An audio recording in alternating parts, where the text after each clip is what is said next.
Hindi pa rin nga natitigil ang paninisi ng mga fans ng Golden State Warriors sa kanilang head coach na si Steve Kerr sa pagkatalo kahapon laban sa pilay na koponan ng Indiana Pacers sa dami ng mga nagawa nitong maling desisyon.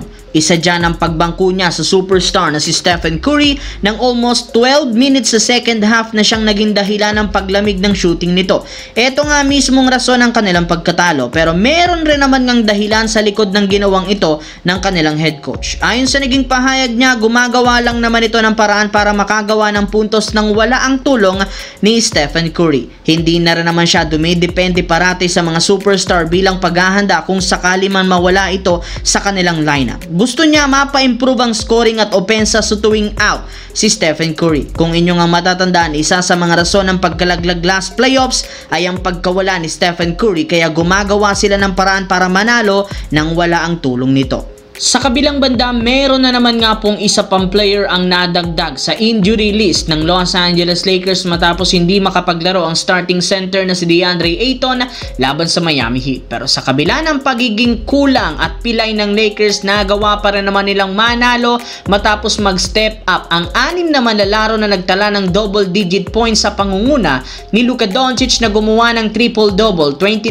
points, 11 rebounds, 10 assists, at si Austin Reeves na kumuha ng 26 points, 11 assists. Nagtala rin naman dito pareho ng 15 points si Rui Hachimura at Jackson Hayes na siyang nag-step up para palitan si DeAndre Ayton. Ngunit ang tunay na naging difference maker ng team ay si Jake LaRavia na nagtala ng 25 points, 8 rebounds sa kanyang napaka-efficient na 10 out of 13 shooting na may kasama pang 4 steals kasama ng clutch basket sa fourth quarter na siyang pumigil sa gagawing comeback ng Miami Heat.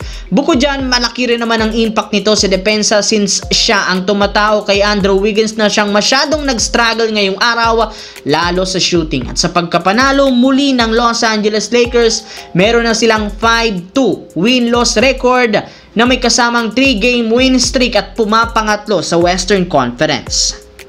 Samantala, nagawa nga pong makabawi ng New York Knicks sa kanilang naging rematch laban sa Chicago Bulls 128-116 na pinangunahan ni Jalen Bronson na nagtala ng 31 points. Hindi kagaya nitong nagdaan nilang laban, nag-step up nga dito sina Karl Anthony Towns na merong 21 points, 15 rebounds at si OG Anunoby na merong 20 points. Naging malaking impact rin naman si Jordan Clarkson na kumuha ng 15 points off the bench at si Josh Hart 14 points off the bench. Overall team effort ang ginawa ng Knicks para manalo laban sa Bulls.